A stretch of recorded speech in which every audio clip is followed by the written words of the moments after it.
Kabar horor.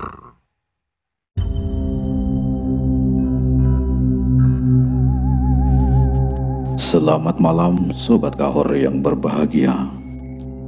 Jumpa lagi bersama Bang Fawa.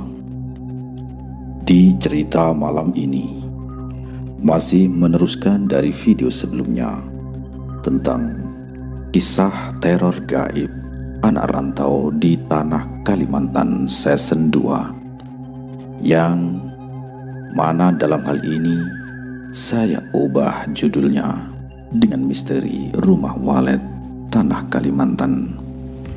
Di cerita kali ini sudah memasuki episode ketiga, yang mana di episode sebelumnya Indra dan teman-temannya yang mendapatkan teror dari hantu anak kecil yang ada di kamar mandi telah selesai Indra lalui dan lewati, sehingga Indra pun sekarang sudah tidur terlelap setelah kejadian demi kejadian yang telah dilaluinya. Langsung saja, jangan berlama-lama, mari kita simak cerita selengkapnya.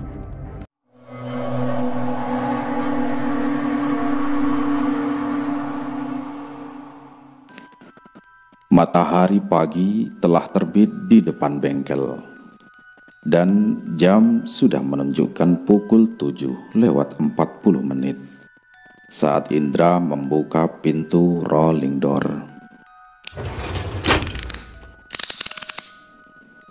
Rian dan Aji masih tertidur di kamar. Karena Indra masih ketakutan dan trauma akan kejadian semalam, akhirnya dia memutuskan untuk tidak mandi hari ini dan hanya menggosok gigi di tempat pencucian piring.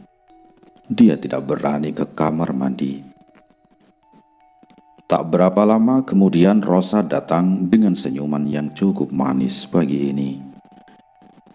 "Loh, Dra, jidatmu kenapa benjot gitu?" ujar Rosa dengan tertawa lebar melihat keadaan keningnya Indra. "Oh, kepleset," ujar si Indra datar dan mencoba menutupinya dengan tangan. "Udah diobatin?" tanya Rosa. Belum belanja obat kita. Cuma ada betadin sama kapas," ujar Indra lesu. Bentar, aku ambilin obat gosok ya di rumah," ujar Rosa dengan melangkah kembali keluar. Tak lama berselang, Rosa kembali dengan membawa minyak berwarna hitam yang ditempatkan di botol minuman ringan.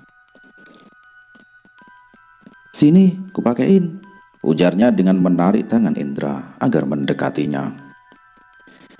Entah kenapa, tangan Rosa terasa begitu lembut di keningnya. Dengan aroma yang sedikit wangi dari tubuhnya, tercium oleh hidungnya Indra saat mereka berdua berdekatan. Aduh, pelan-pelan Ros, pelan-pelan," ujar Indra memelas. Manja betul," ujarnya sambil menekan keras benjolan di kening Indra. Sontak Indra langsung cumi kesakitan, dan Rosa tertawa dengan begitu lepasnya. Entah sudah berapa lama Indra tidak melihat wanita tertawa selepas itu di hadapannya. "Teman-temanmu nginap, Dra?" tanyanya saat melihat ada 2 motor asing terparkir di teras bengkel. Iya, tuh masih tidur di kamar," ujar Indra sambil menunjuk ke arah kamar. Tapi tiba-tiba Rosa mendekatkan wajahnya ke wajahnya Indra. Perlahan-lahan hingga akhirnya mereka berdua cukup dekat. "Kamu gak mandi ya?" ujar Rosa saat hidungnya tepat berada di samping pipinya Indra. "Iya, dingin, mau mandi," ujar Indra sambil memundurkan tubuhnya. Sialan, pikir gua mau ngapain nih janda, mau nyatanya ada," ujar Indra dalam hati dengan tertawa geli. Dengan tersenyum-senyum sendiri, Indra melangkah ke kamar dan mengambil binder catatannya dan membawanya keluar. Karena kelakuan Rosa tadi, Indra jadi teringat sebuah film animasi Jepang dengan lagu yang cukup enak didengar, hingga ada sedikit inspirasi menulis di pagi ini. Indra duduk di teras bengkel dengan sebelumnya meminjam pulpen Rosa dan mulai menulis. Rosa terlihat penasaran, akhirnya duduk di samping Indra. Beginilah kata-kata yang ditulis di dalam catatan si Indra. Kamu gak akan pernah tumbuh dewasa, tapi aku di sini berusaha agar tidak terganggu oleh alunan nada yang terdengar menyedihkan. Ada yang ingin kusampaikan untuk terakhir kalinya padamu, tapi akan kucari kata pengganti untuk kata selamat tinggal. Sudah kewajibanku untuk memegang tanganmu, menuntunmu, dan menggendongmu. Aku pikir memang seharusnya begitu, tapi sekarang aku mengerti bahwa kita telah dituntun kepada hari yang telah kita lewati pada waktu dulu. Kamu gak akan pernah tumbuh dewasa. Saat itu juga aku sudah berubah. Aku berharap seandainya saja ada ungkapan seperti ini di sana nantinya. Kamu nulis apaan sih? Tanya Rosa penasaran sambil melihat ke arah catatan tulisan Indra. Oh, ini, jawab Indra dengan memberikan bukunya seraya senyum lebar. Dan tanpa Indra sadari, sejak kapan dia ini sudah menangis, atau lebih tepatnya akhirnya Indra menangis. Papa kangen kamu, nak, batin si Indra. Loh, kok nangis sih? Ujar Rosa kebingungan melihat Indra menangis. Gak apa-apa, Ros, jawab si Indra. Indra memalingkan pandangan dari Rosa dan langsung mengelap sisa-sisa air mata. Dra, kamu kenapa, Dra? Ujar Rosa dengan mengguncang-guncang tubuhnya. Gak apa-apa, gak apa-apa, jawab Indra dan langsung mendorong tubuhnya agak sedikit kencang, hingga punggung Rosa membentur dinding. Bodohnya si Indra. Dia tidak sengaja mendorongnya dengan tenaga yang cukup besar. Rosa memandangi Indra dengan wajah ketakutan. Maaf Ros, maaf, ujar Indra penuh sesal. Namun Rosa sama sekali tidak menjawab. Dia hanya diam dan terlihat semakin ketakutan. Ros, kamu gak apa-apa, Ros? Gak apa-apa, ujar Indra. Indra perlahan melangkah maju mendekati Rosa. Tapi Rosa mundur untuk menghindarinya dengan tatapan mata yang semakin ketakutan. Tunggu dulu. Dia bukan melihat ke arah Indra. Rasa merinding perlahan menjalar di tubuh Indra saat menyadari jika sekarang posisi Indra sedang membelakangi bangunan itu. Ros, ujar Indra lirih. Perlahan tangan Rosa bergerak dan menunjuk ke arah yang sudah Indra duga. Dengan keringat dingin yang mulai membasahi kening, Indra memberanikan diri menengok ke arah tangan Rosa menunjuk. Oh, apa? Gumam Indra dalam hati kebingungan karena tidak ada apapun di depan ataupun sekitaran bangunan itu. Sedikit lega memang, tapi apakah Rosa melihat apa yang tidak Indra lihat?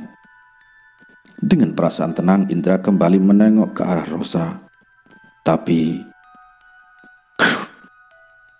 tiba-tiba Rosa memeluk Indra dari arah belakang. Ros, apa-apaan sih ini? Ujar Indra panik sambil meronta dan berusaha melepaskan tangannya dari tubuh Indra. Jangan dilepas, Dra. Biarin begini walaupun sebentar, ujarnya dengan suara lirih. Kamu apa-apaan sih? Dilihat orang dikiranya apaan? Ujar Indra saat berhasil melepaskan pelukannya. Rosa sekarang memandangi Indra dengan tatapan yang sayu. Kamu kangen almarhum anakmu ya? Ujar Rosa yang langsung membuat Indra terkejut, karena memang Indra belum pernah menceritakan padanya.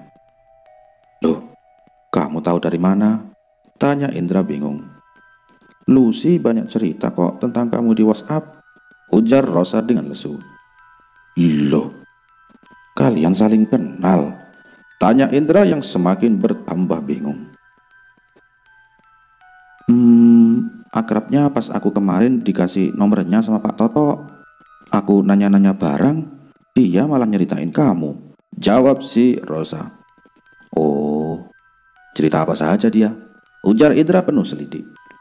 Kamu duda, gak punya anak, kesepian. Ujar Rosa dengan tertawa lebar. Yah, cemana banyaknya, ujar Indra kesal. Obrolan mereka berdua berlangsung singkat, hingga ada sebuah motor yang datang dengan segudang keluhan untuk diperbaiki. Tapi entah kenapa, saat sudah akrab, wajah Rosa terlihat lebih manis dari sebelumnya. Dan juga, kenapa Lucy banyak membicarakanku ya? Sudahlah. Memang begini jalannya menjadi duda tampan kayaknya, batin si Indra. Beberapa saat kemudian, tanpa Indra sadari dan sengaja, ternyata suara bising dari knalpot motor yang dia tarik dalam-dalam telah membangunkan Rian dan Aji.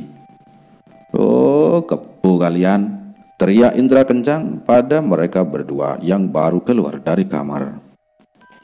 Jam di tangan sudah menunjukkan pukul 10 saat mereka bertiga duduk di teras bengkel. Ayo, kita ke sana yuk, ujar Aji pada Indra dan Rian. Enggak lah, enggak, ujar Indra dan Rian kompak hampir bersamaan. Iya loh mas, jangan. Warga sini aja enggak ada yang berani gangguin ke sana, ujar Rosa yang sedang duduk di meja kasir. Sontak saja, mata mereka bertiga langsung tertuju padanya. Maksud kamu? Tanya Rian bingung. Aku ceritain apa yang diceritain bapak ke aku ya, ujar Rosa sambil berjalan ke arah mereka bertiga. Dan mereka bertiga pun kompak menganggukkan kepala.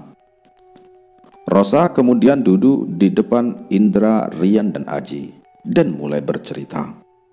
Dulu ada orang kaya, denger-denger sih dia pejabat. Aku nggak tahu daerah mana. Dia beli tanah di sini dan ngebangun bangunan itu. Kalau emang dia niat bikin rumah sarang walet di sini, pastinya ya ditengok atau disamperin kan. Tapi ini sama sekali nggak ada orang dateng dan nggak ada yang nengok. Ya dibiarin begitu saja. Nah, dengar-dengar dari orang ngomong katanya dia tuh pakai pesugihan buat memperlancar usahanya dengan ngebangun sebuah bangunan khusus untuk jinnya atau untuk peliharaan hantunya. Dan tumbal yang diminta jin itu anak perempuannya yang paling kecil. Dia harus dikubur hidup-hidup di bangunan itu buat menemani jinnya. Itu kenapa orang-orang sekitar sini nyebutnya rumah tumbal. Tapi dengar-dengar sih yang punya lagi ditahan gara-gara korupsi. Udahlah gitu aja, aku nggak tahu lagi. Hehehe. Kamu tahu dari mana, Ros? Tanya Aji dengan wajah yang serius. Aku kan orang sini, mas. Aku dengar-dengar dari bapak sama warga yang ngomongin, jawab Rosa. Nggak ikut-ikutan aku ujar si Rian. Dra, gua balik dulu ya. Masuk gua hari ini. Lu jadi gak ikut pulang, lanjut Rian pada Indra. Ya. Nanti gua coba obrolin dulu lah sama Pak Toto Yan. Gak enak juga kalau tiba-tiba ngilang, jawab Indra lemas. Oke lah, gua ke dalam dulu ya, ujar Rian sambil meninggalkan mereka bertiga. Kamu gak ikut Ji? Lanjut Rian pada Aji. Ndak Yan, aku nemenin si Indra dulu. Lagian kerjaan di Bontang lagi kosong, jawab Aji seadanya. Penakut dia tuh, ujar Aji dengan suara berbisik dan diikuti tawa gelinya. Ya itulah Rian, penakut dia, timpal si Indra. Beberapa saat kemudian Rian keluar dan berpamitan pada mereka bertiga. Sesaat setelah Rian pulang, dan bengkel dalam keadaan sepi, Aji memaksa Indra untuk menemaninya melihat-lihat di sekitaran bangunan itu. Walaupun sempat beberapa kali dicegah oleh Rosa supaya mengurungkan niatnya, tapi Aji tetap bersikeras. Sebenarnya ada rasa penasaran juga dalam hatinya Indra. Dan sekarang ada teman, jadi Indra berpikir jika tidak akan terlalu mengerikan. Mereka berdua meninggalkan Rosa yang duduk di meja kasir menuju ke arah rumah itu. Menurut kamu, Ci, yang di bengkel itu sama gak sih sama yang di bangunan ini? Tanya Indra pada Aji saat mereka berdua melangkah menuju bangunan itu. Aku nggak tahu, Indra. Makanya ini kita cari tahu, jawabnya. Aku beberapa kali lihat muka perempuan di sini, Ci. Sama waktu malam itu juga, dia ngedor-ngedor jendela ini dari dalam sampai aku kaget terpental. Ujar Indra pada Aji saat mereka berdua di dekat jendela. Kayaknya dia pingin komunikasi deh sama kamu, Indra. Jawab Aji dengan tetap memperhatikan sekeliling tanpa menoleh ke arah Indra. Terus sama dari samping bengkel itu, dia lompat-lompat kemarin, ujar si Indra. Kayaknya emang jalurnya deh. Siapapun yang milih ngebangun bangunan di sini, dia paham betul urat bumi. Terlalu sempurna kalau cuma kebetulan, ujar si Aji. Maksud kamu, Ci? Ujar Indra bingung. Kapan-kapan aku jelasin ke kamu ya. Sekarang kita ayo masuk dulu, ujar Aji sambil memegang gagang pintu. Ci, jangan, Ci, jangan. Masuk ke properti orang tanpa izin, melanggar hukum itu, ujar Indra lesu. Tapi Aji sama sekali tidak mendengarkan Indra. Dia tetap mencoba membuka pintu itu. Tapi semua usaha Aji sia-sia karena pintu itu terkunci sangat rapat dan kuat. Sialan, kekunci lagi, ujar Aji dengan nada emosi. Kemudian Aji meninggalkan Indra untuk berkeliling mengitari bangunan ini.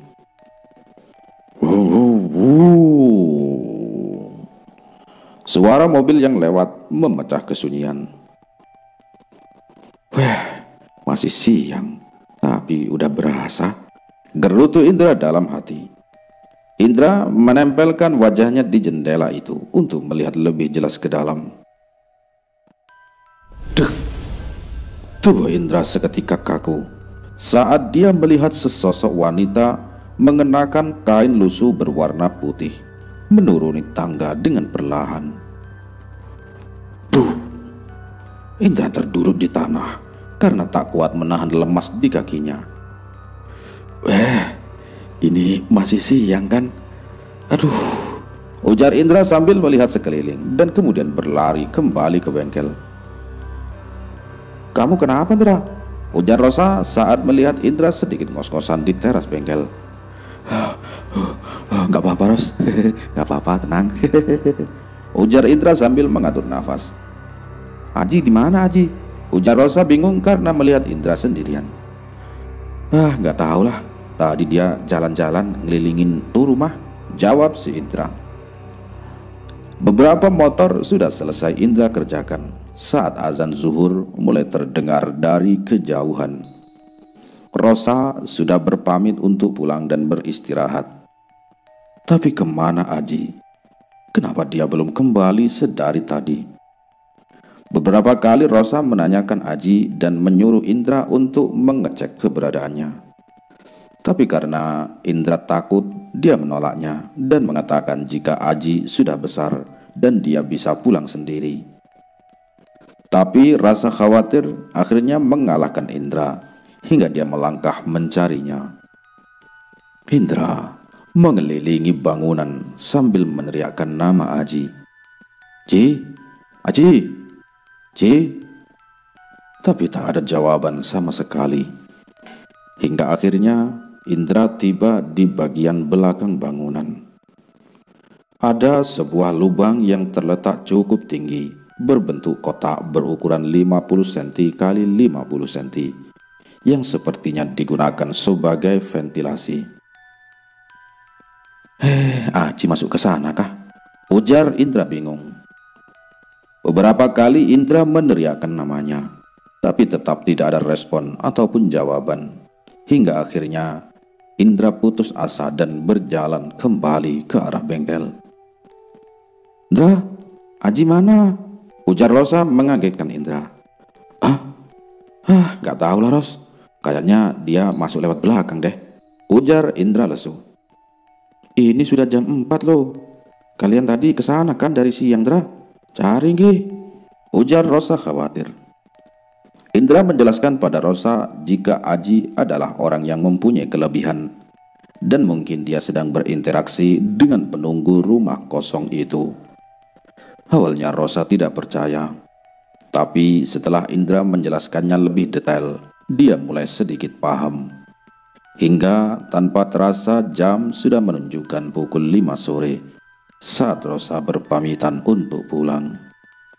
Tapi Aji masih belum juga menampakkan batang hidungnya. Ini memang sudah terlewat normal karena sudah 6 jam sejak mereka berdua ke sana.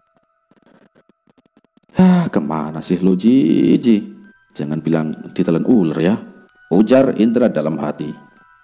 Di tengah kekhawatiran, Indra menenangkan diri dengan mengingat jika Aji adalah orang yang pasti bisa mengatasi masalah yang berbau astral seperti ini. Apa aku harus mencarinya ya? Dan apa yang bisa aku lakukan jika terjadi sesuatu padanya? Nggak tahulah, pikir Indra dalam hati. Tapi bagaimanapun kekhawatiran Indra tetap mengganggu pikirannya. Kemana sebenarnya Aji menghilang? Pikir Indra lagi.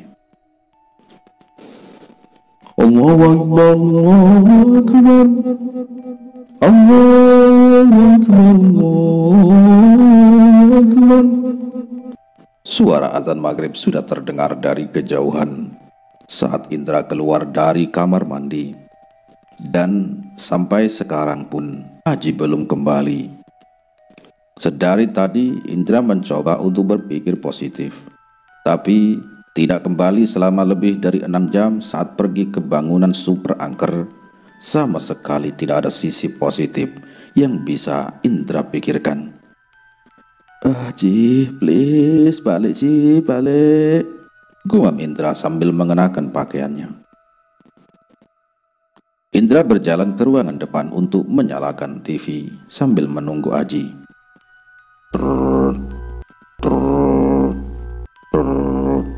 Tiba-tiba handphone Indra bergetar. Ternyata itu adalah pesan singkat dari Rosa. Di dalam pesan itu, "Indra, temanmu si Aji sudah balik?" tanya si Rosa di dalam SMS-nya. Kok dia khawatirnya sama Aji sih? Gerutu Indra dalam hati sambil mengetik balasan. "Belum, bapakmu ada nggak? Minta tolong temanin nyari Aji," balas si Indra. Sekitar 15 menit saat Rosa membalas pesan singkatnya. "Bapak lagi ke Sangatta, Indra, bentar lagi pulang kok. Kalau mau kamu tunggu di sini saja," balas si Rosa dengan SMS-nya. Oh, bapaknya pergi, pasti sama emaknya. Berarti rumahnya. Pikir Indra dengan kegelian. Dia matikan televisi di ruang depan dan beranjak dari tempat duduknya. Tapi saat sampai di depan pintu rolling door, entah kenapa tiba-tiba tengkuknya merinding dan menjadi berat. Entah kenapa, tetapi sekarang tubuh Indra seperti membeku dan sulit untuk digerakkan. "Ya Allah, kenapa lagi ini?" ujar Indra pelan sambil merinding ketakutan dan pasrah dengan apa yang akan terjadi. Berat memang, tapi sebisa mungkin Indra memaksakan tangannya untuk bergerak menggapai gagang pintu dengan memejamkan mata. Setelah pintu terbuka, entah kenapa semua beban yang barusan menahannya terasa menghilang seketika. "Alhamdulillah, walah minta dibukain toh," ujar Indra lega sambil mengeluarkan kepalanya di sela-sela pintu rolling door. Indra memperhatikan sekitaran teras yang remang-remang. diterangi satu buah lampu. Suasana sepi, tapi masih cukup banyak kendaraan yang melintas. Aman, aman, gumam Indra sambil keluar dan mengunci pintu.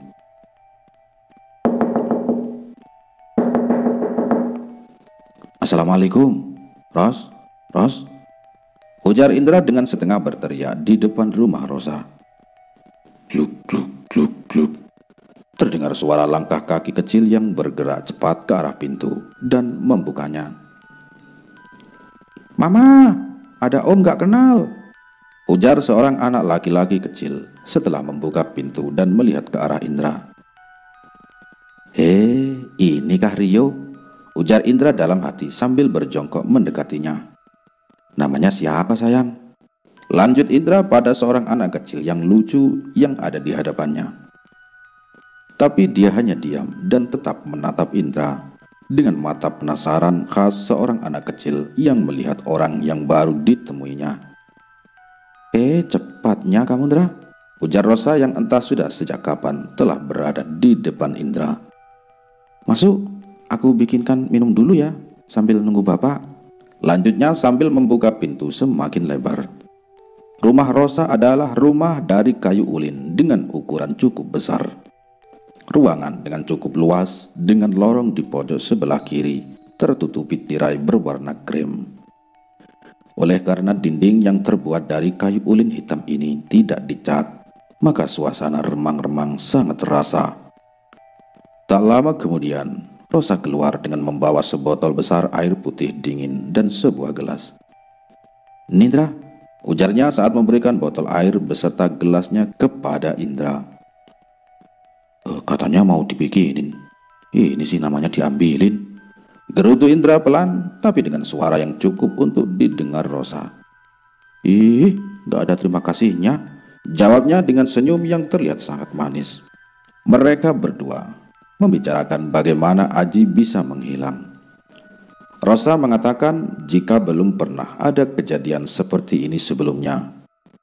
Hingga tak lama beberapa saat kemudian Pak Fikri beserta istrinya pulang. Loh, Indra, ada apa? Ujarnya saat melihat Indra duduk di ruang tengahnya. Indra kemudian menceritakan perihal Aji yang menghilang dan meminta bantuan pada beliau untuk mencari Aji. Hilang di bangunan itu kah? Wah, belum pernah ada kejadian gini, ujarnya dengan wajah serius. Saya juga hampir setiap hari digangguin Pak, ujar Indra lesu. Ya, sebentar, saya ganti baju dulu ya Indra, jawab Pak Fikri dengan meninggalkan Indra masuk ke dalam. Beberapa saat kemudian Pak Fikri keluar dengan membawa 2 buah senter dan sebilah parang. Ayo Indra, ujarnya mengajak Indra meninggalkan rumahnya. Di mana terakhir kamu lihat dia Indra? Ujar Pak Fikri saat mereka berdua berada di depan bangunan itu. Di sini Pak, terus dia jalan mengelilingi bangunan ini. Ya terus udah gak kelihatan lagi. Tapi di belakang ada lubang angin yang muat buat orang masuk, ujar Indra dengan sedikit gemetaran. Mereka berdua akhirnya berjalan menyusuri semak yang ada di samping bangunan itu menuju bagian belakang. Itu nah Pak, ujar Indra sambil menunjuk ke lubang angin yang terbuka. Mereka berdua mengerahkan lampu senter ke sana, dan yang nampak hanyalah langit-langit kosong yang tepat berada di bawah tangga. Masuk Indra, ujar Pak Fikri pada Indra. Enggak Pak, makasih banyak Pak, jawab Indra dengan bergidik ngeri. Bapak saja yang masuk ya, biar saya angkat dari bawah sini, lanjut si Indra.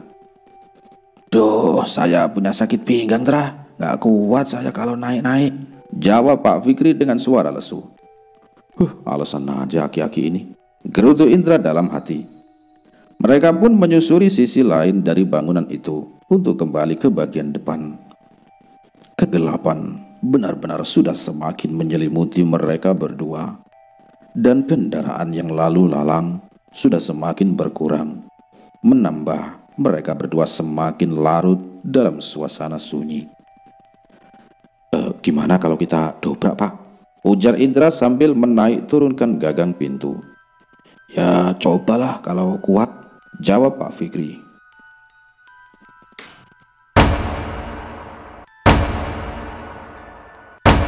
Indra mencoba mendobraknya beberapa kali, tapi tidak menghasilkan apapun. Akhirnya, Indra mundur sekitar 5 langkah, kemudian berlari sekencang-kencangnya ke arah pintu.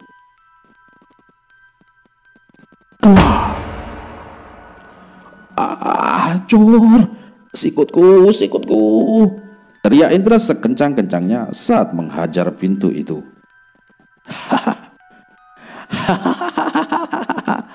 Ada itu kayu Indra, jempolnya kalau kuat, ujar Pak Fikri dengan tawa yang cukup keras.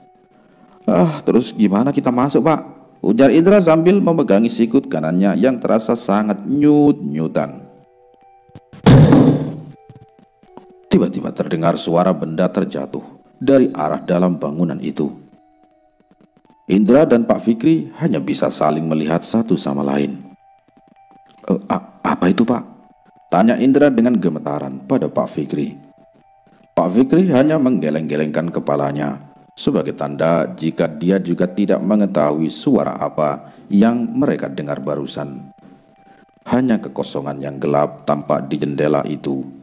Tapi tidak seorang pun dari mereka berdua yang berani mengarahkan cahaya lampu senter ke sana. Motormu di bengkel kan, Dra? Ujar Pak Fikri di tengah kengerian yang dihadapi. Iya, Pak. Saya pinjam dulu ya, Dra. Mending saya panggil RT sama warga biar rame, ujarnya. Setuju, Pak. Jawab Indra sambil berdiri dan berjalan kembali ke bengkel. Kamu tunggu di sini dulu ya, ujar Pak Fikri sambil menyalakan motor. Loh, saya ditinggal, Pak. Ikut, Pak, ujar Indra lesu. Ya, tungguin dulu lah. Siapa tahu temanmu si Aji itu balik, ujarnya sambil menarik gas motor dan meninggalkan Indra tanpa menunggu jawaban. Seketika saat Pak Fikri meninggalkan Indra, suasana benar-benar menjadi hening dengan suara serangga yang saling bersahut-sahutan. Sejenak, Indra memandang ke arah bangunan kosong nan gelap itu dari teras bengkel sambil menyalakan sebatang rokok. Apa sih yang sebenarnya terjadi sama nih bangunan? Aneh bener, hanya Indra dalam hati. Tapi tunggu dulu, kenapa ada cahaya di pelataran depan pintu bangunan itu? Seketika saat Indra meraba kantongnya, dia tersadar jika cahaya itu berasal dari handphonenya. Aduh, Mama, kok malah jatuh di sana sih? Gerutu Indra sambil sedikit berlari untuk mengambil handphonenya. Dengan cepat dia meraih handphonenya dan kembali berlari sekencang-kencangnya ke bengkel tanpa berani membuka mata.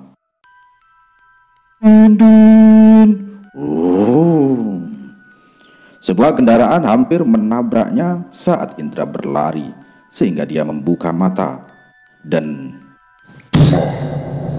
dia terjebak ke semak-semak di sisi jalan yang berada di samping bengkel. Salah arah toh, ujar Indra dalam hati sambil mengatur nafasnya. Tanpa sengaja, saat Indra mencoba berdiri, dia memandang ke arah bangunan kosong yang tepat berada di depannya. Dan sesosok wanita berpakaian putih dengan rambut yang panjang sedang melotot ke arah Indra dengan matanya yang bersinar merah. Tapi hal yang paling mengerikan adalah ada di tangannya. Tangan sosok wanita itu sangat panjang hingga menyentuh tanah. Tanpa pikir panjang lagi, Indra langsung berlari dengan sekencang-kencangnya ke bengkel, masuk ke kamar dan langsung menguncinya. Sial. Aku kok belum menutup pintu rolling door. Minta tolong. Ya, minta tolong, ujar Indra saat melihat handphone yang dia genggam. Siapa ya? Harus minta tolong pada siapa sih? gerutu Indra sambil membuka handphonenya dan melihat isi kontak. Iya, aku harus minta tolong pada Ida. Kamu bisa nolong aku kah? Batin si Indra sambil memencet kontak nomor dari handphonenya si Ida. Ida adalah anak dari ketua suku Dayak misterius yang ada di pedalaman hutan, yang dulu di video-video sebelumnya pernah saya ceritakan. Ida adalah orang atau sosok wanita yang cantik tapi juga sakti. Dia pernah mencintai Indra, tapi Indra menolaknya.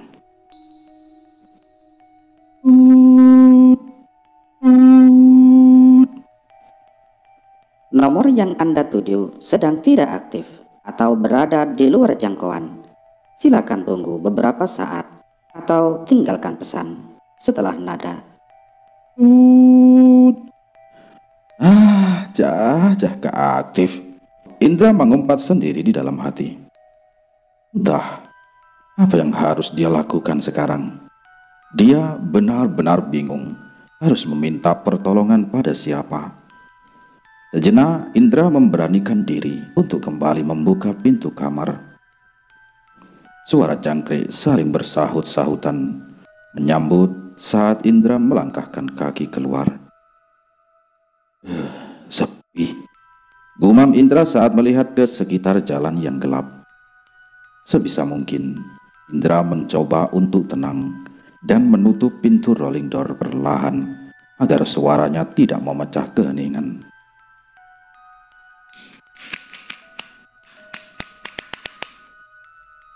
Dia sengaja tidak menutup seluruh pintu untuk menunggu Pak Fikri sambil menyalakan televisi. 10 menit sudah berlalu dengan setiap detik yang berjalan teramat sangat lambat. Pak Fikri berteriak memanggil Indra. Dengan cepat Indra langsung membuka pintu rolling door dan melangkah keluar. Di luar, suasana sudah ramai oleh para laki-laki yang dibawa oleh Pak Fikri. Ada sekitar 15 motor ini telah terparkir di depan bengkel. Tapi wajah-wajah yang ada di depannya sama sekali tidak ada yang Indra kenal.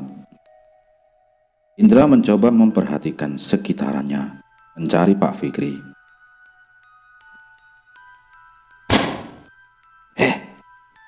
Indra, ujar suara yang tidak begitu asing sesaat setelah dia menepuk pundaknya Indra. Loh, Andri? Ujar Indra bingung saat melihat pria yang berdiri di hadapannya sekarang. Dia adalah teman Indra saat bekerja di Censo dulu. Kamu ngapain di sini? Lanjut Indra basa-basi. Halo, kan rumahku di sekitar sini, Indra. Ujar Andri sekenanya. Mereka berdua akhirnya sedikit mengobrol, menanyakan kabar masing-masing. Dan Indra mengetahui sekarang dia bekerja di salah satu perusahaan tambang batu bara yang terletak tidak jauh dari sini. Andri menanyakan tentang kronologi ketika Aji menghilang saat beberapa temannya menghampiri Indra. Dan Indra pun menjelaskan dari awal Aji menghilang hingga pencariannya bersama Pak Fikri tersebut. Dra, sini Dra. Ujar Pak Fikri memanggil Indra untuk menghampirinya yang sedang mengobrol bersama beberapa orang lelaki yang Indra tebak mereka seumuran. Kenalin, ini Pak RT, ujarnya saat Indra menghampirinya. Indra menjulurkan tangan kanannya untuk bersalaman dengannya. Setelah beberapa saat kemudian, mereka semua sepakat mencari Aji ke dalam rumah itu. Cara masuknya belum difikirkan karena mereka semua di sini tidak ada yang memiliki kunci rumah walet itu. Kamu ada tangga, Dra? Kita masuk dari celah belakang yuk, ujar Pak Fikri memecah keheningan. Ada tangga aluminium Pak di belakang Pak. Bentar saya ambil, ujar Indra melangkah masuk ke bengkel dan diikuti oleh Andri. Waktu itu Pak Sami, ujar Andri tiba-tiba terputus saat Indra mengangkat tangga. Kenapa Pak Sami, Indri? ujar Indra sedikit penasaran. Enggak lah Indra, lupain aja, ayo kita ke depan, jawab Andri tanpa meneruskan kata-katanya yang tadi. Indra mencoba mengerti. Mungkin memang belum saatnya Indra mengetahuinya dan mencoba tidak mengkepoi lebih lanjut. Bunyi yang cukup nyaring saat tangga aluminium beradu dengan genteng. Nah Indra, naik, ujar Pak RT saat Indra selesai meletakkan tangga. Enggak Pak RT, enggak Pak RT, jangan saya. Saya enggak berani Pak, ujar Indra lesu. Suasana ramai tercipta saat orang-orang yang berkumpul di sini saling tunjuk agar salah seorang dari mereka masuk pertama ke dalam. Yang tua menunjuk yang muda, dan yang muda pun juga menunjuk yang tua, dan sama sekali tak ada yang mau mengalah. Hingga akhirnya Pak RT menengahi dan menunjuk salah satu teman Andri yang tadi sempat mengobrol dengan Indra. Danu, kamu masuk. Nanti kalian juga ya. Saya sama bapak-bapak yang lain jaga di sini sama di depan, ujarnya dengan nada bijaksana. Memang umur, jabatan, dan senioritas selalu menang, gerutu Indra dalam hati. Dimulai dari Danu dan diikuti oleh Indra, Andri, dan yang lainnya berjumlah sekitar 10 orang yang mendapatkan jatah untuk masuk ke dalam, dan yang lainnya memantau situasi dari luar. Suasana lembab dan gelap menyambut Indra saat dia memasuki rumah walet yang angker ini. Dengan dibantu oleh cahaya senter yang dibawa oleh sebagian dari mereka yang masuk itu untuk menerangi suasana, benar-benar menjadi sangat mencekam. Sekilas, Indra melihat balok kayu yang tertancap di sisi dekat tangga. Melihatnya dari dekat benar-benar membuat Indra merinding saat mengingat mimpi saat dia melihatnya pertama kalinya dari jendela. Ayo naik, ujar Danu sambil mengarahkan cahaya senternya ke arah tangga. Ya, ujar Andri yang langsung melangkah untuk menaiki tangga dan diikuti beriringan oleh Indra dan yang lainnya.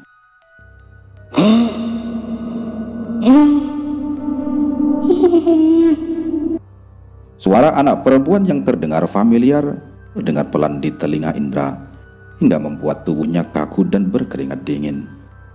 Tapi Indra merasa yang lain tidak mendengarnya karena mereka tetap melanjutkan langkah mereka tanpa menengok ke belakang. Bingung antara menoleh dan tidak, dia memandangi langkah dan cahaya lampu senter yang semakin meninggalkan Indra. Indra menelan ludah saat memberanikan diri untuk menengok ke belakang. Kosong dan gelap. Gak ada apa-apa, ujar Indra dalam hati sambil mengikuti yang lain ke atas. Seketika tubuhnya tersentak saat tiba-tiba di hadapannya berdiri sesosok gadis kecil dengan rongga mata yang kosong dan mengeluarkan darah. Dia berdiri tepat di hadapan Indra hingga membuat Indra terkejut dan terpeleset dari tangga.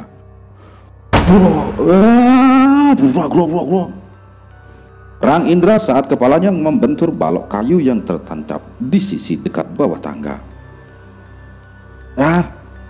Kamu gak apa-apa, Indra? Jar Andri sambil berlari menghampiri Indra.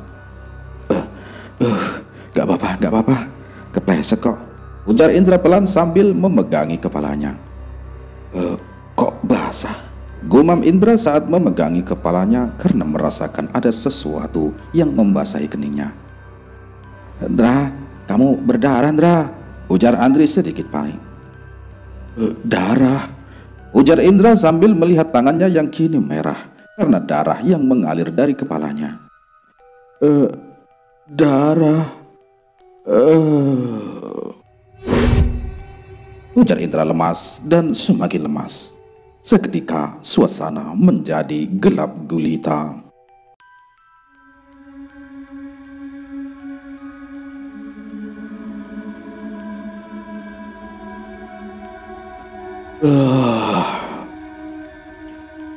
Kok terang? Gua di mana nih? Tanya Indra bingung saat baru tersadar dari tidur, atau mungkin lebih tepatnya pingsan. "Loh, Aji?" ujar Indra kaget setengah mati saat melihat Aji duduk di sudut ruangan yang sama dengan Indra. "Udah bangun kamu, Indra?" tanyanya seperti tidak pernah terjadi apa-apa. Yang harusnya tanya tuh aku. Kamu tuh ngilang kemana? Repot se-RT aku nyariin kamu," ujar Indra emosi sambil memegangi kepalanya yang masih terasa sakit. "Aduh, kita di mana ini, Ci?" tanya Indra. Maaf, Indra, aku nggak kuat tadi. Aku pingsan di rumah itu. Sekarang kita di kamarmu," jawab Aji dengan tatapan kosong mengarah ke dinding. "Hah? Kamarku?" ujar Indra bingung sambil melihat ke sekitarnya. Dan baru dia sadari, memang Indra saat ini berada di kamarnya. Udah bangun, Indra?" ujar Andri yang baru memasuki kamar. "Oh, Andri. Iya, makasih Andri," ujar Indra. Andri menceritakan jika mereka menemukan Aji tergeletak pingsan di lantai atas bangunan rumah walet itu sesaat setelah mengeluarkan Indra yang tidak sadarkan diri. Dan mereka melanjutkan pencarian yang akhirnya menemukan Aji. Udah pada pulang semua, Indra. Aku temanin kalian di sini aja ya, biar kalian gak ngelakuin hal yang aneh-aneh lagi," ujar Andri sambil menyalakan sebatang rokok. Iya Andri, makasih banyak ya Andri," jawab Indra lemas. Tapi ada yang aneh dari si Aji.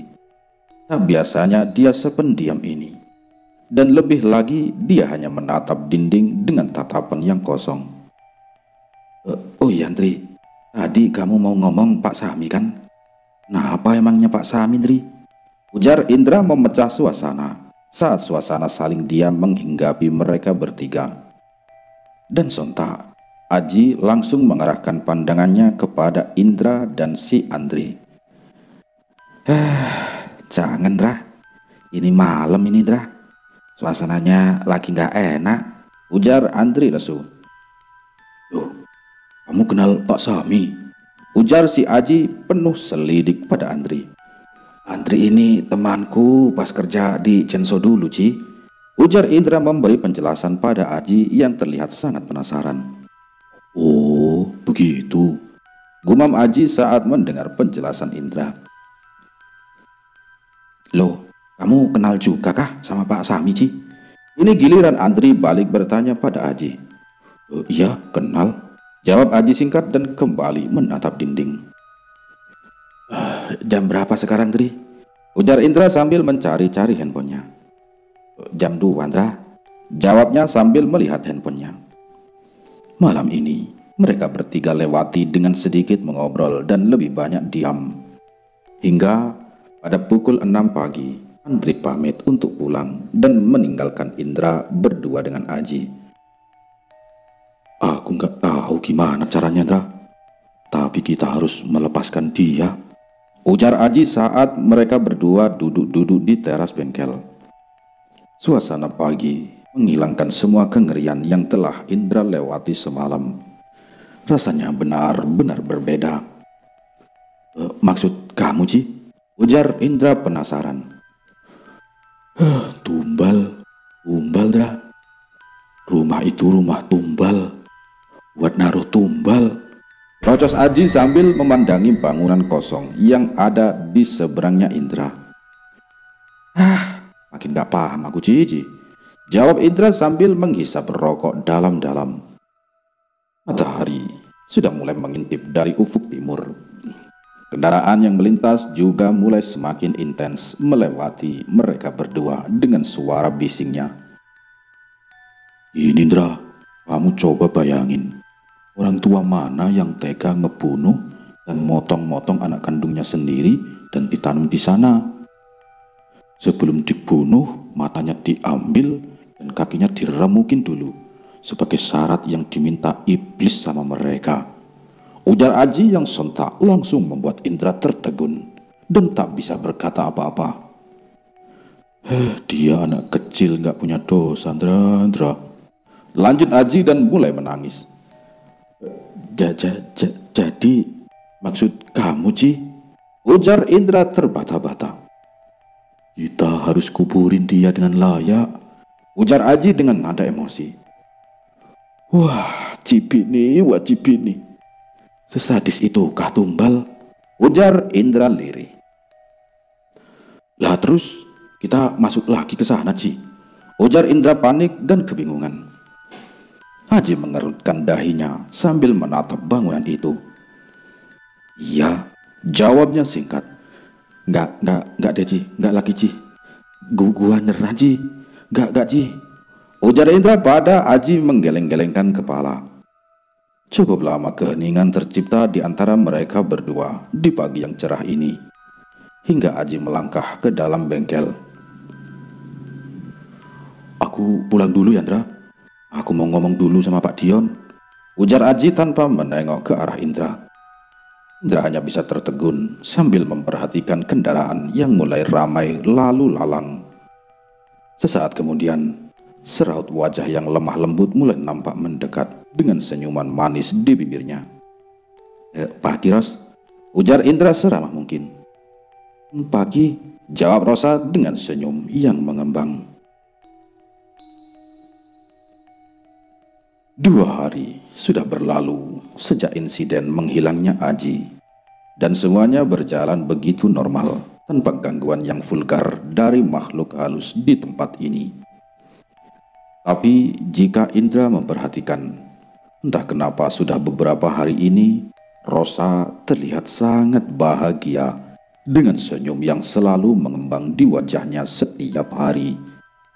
Berapa kali Indra menanyakan kepadanya, tetapi dia selalu mengatakan, "Gak apa-apa kok, biasa saja." Gak akan lama lagi dia pasti cerita, gumam Indra dalam hati sambil melanjutkan pekerjaannya. Siang ini berlalu dengan pekerjaan yang cukup banyak. Bengkel hari ini sangat ramai, dan mekaniknya hanya Indra seorang diri di sini. Ada sekitar 11 motor yang ditinggalkan oleh pemiliknya untuk Indra perbaiki dengan berbagai keluhan yang dia catat di bindernya. Rosa hanya tersenyum sambil memandangi Indra yang sedang keteteran. Semangat ya, ujarnya dengan sumringah. Bawel, jawab Indra singkat dengan nada emosi, memikirkan jam berapa semua motor ini akan selesai dia kerjakan.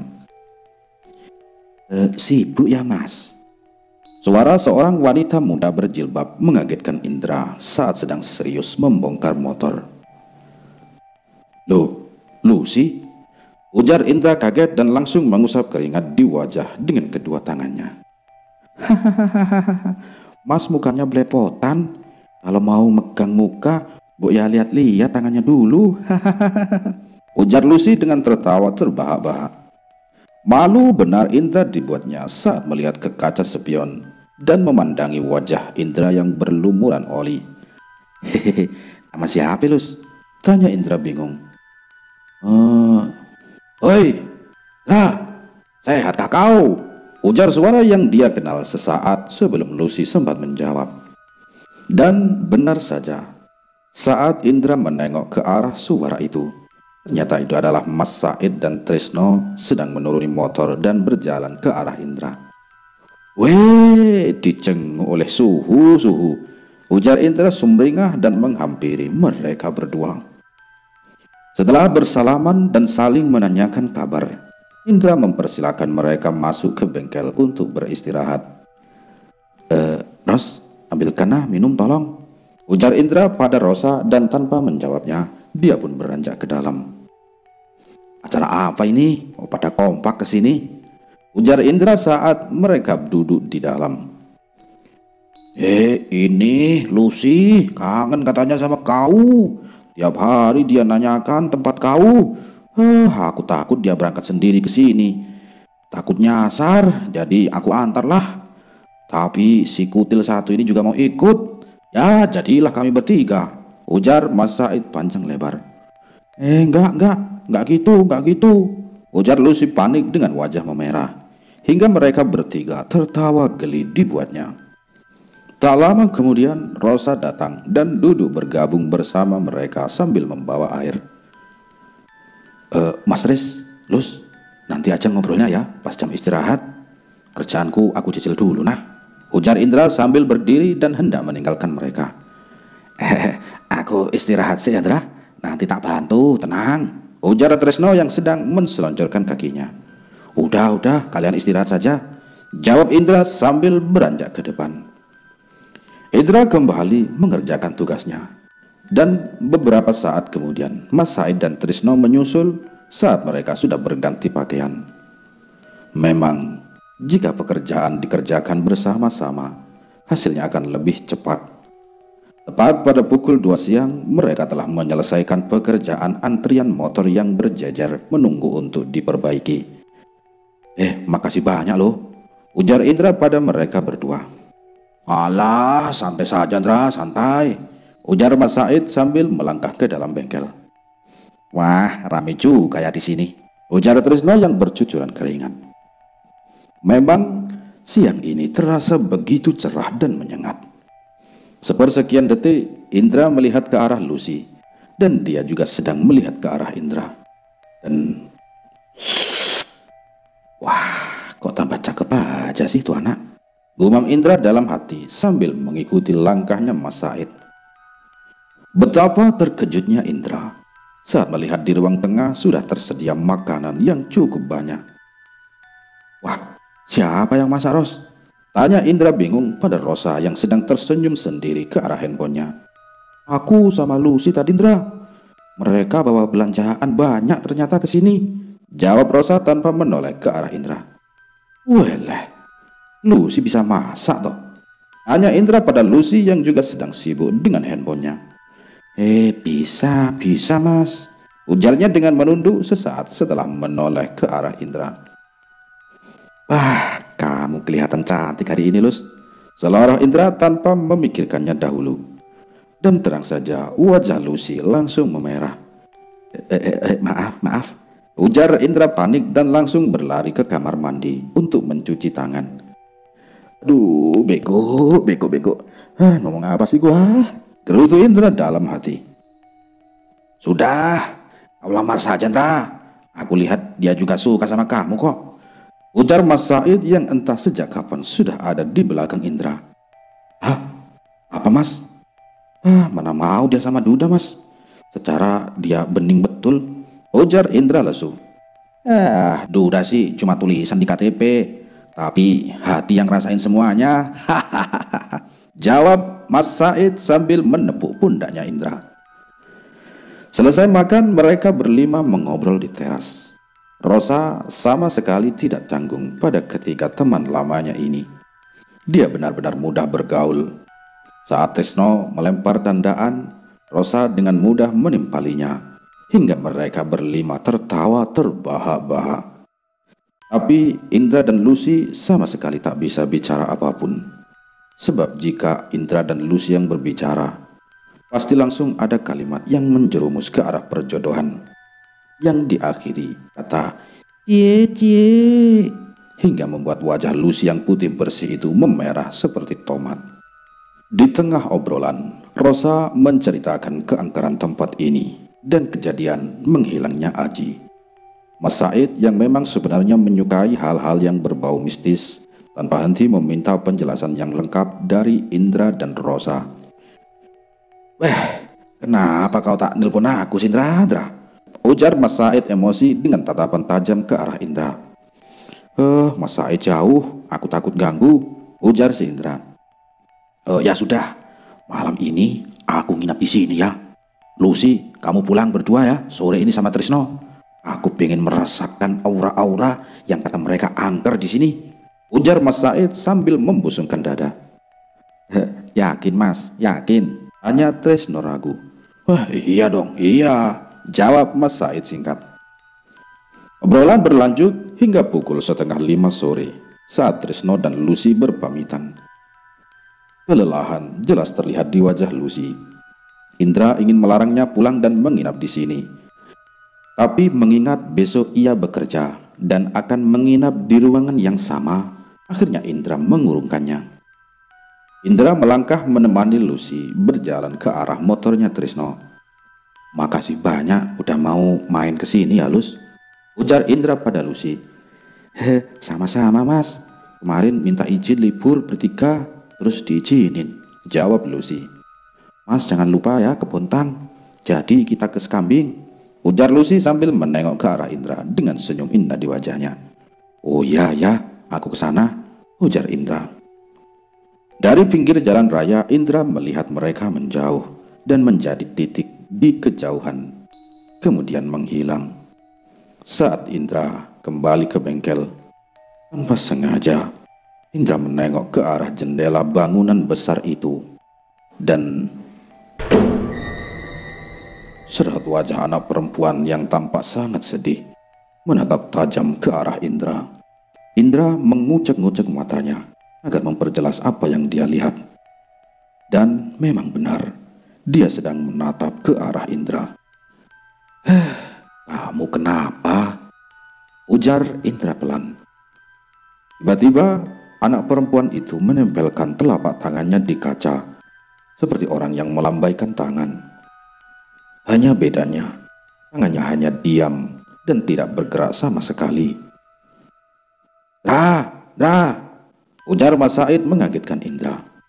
Dan saat Indra menoleh ke arah jendela, wajah tadi pun hilang entah kemana. Entah kenapa, rasa ngeri berganti menjadi iba saat Indra mengingat kata-kata Aji beberapa hari yang lalu. Dan Indra melangkah kembali ke bengkel. Pada pukul 5 sore, Rosa berpamitan pulang saat Indra dan Mas Said merapikan perkakas yang berantakan dan menutup bengkel. "Bah, pantas saja kamu betah di sini. Lah, yang nemeni kamu janda manis kayak gitu," ujar Mas Said dengan tertawa lebar saat Rosa sudah jauh. Rezeki anak soleh ya begini, Mas. Hehehe, kata si Indra juga dengan tertawa. "Kamu pilih Rosa atau Lucy? Perawan cantik dan janda yang menarik. Ini pilihanmu, Indra. Pilih yang mana kamu?" ujar Mas Said dengan tertawa tanpa henti. Aku ngalah sama yang tua aja, Mas. Mas Said pilih mana? Aku sisanya saja deh." Jawab Indra singkat dan membuat tawa di wajah Mas Said seketika menghilang. "Sial kau, aku sudah punya di Bontang sana. Cuma bingung mau jual apa buat jujurannya," ujar Mas Said.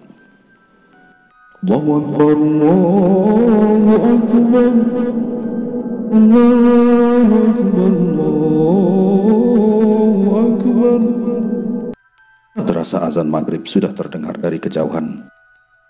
Mas Said sedang fokus menonton berita di TV ketika Indra selesai mandi. "Nonton apa, Mas?" ujar Indra basa-basi, tapi tidak mendapat sahutan dari Mas Said. Serius amat, gumam Indra dalam hati dan memasuki kamar. Jam sudah menunjukkan pukul 8 malam saat Indra dan Mas Said menikmati kopi dan beberapa batang rokok di teras bengkel. Indra menceritakan semua pengalaman mengerikan yang terjadi di sini, dan Mas Said hanya menganggukkan kepala dan berkata, Terus gimana ceritanya?" Dan tiba-tiba, lampu bengkel mati.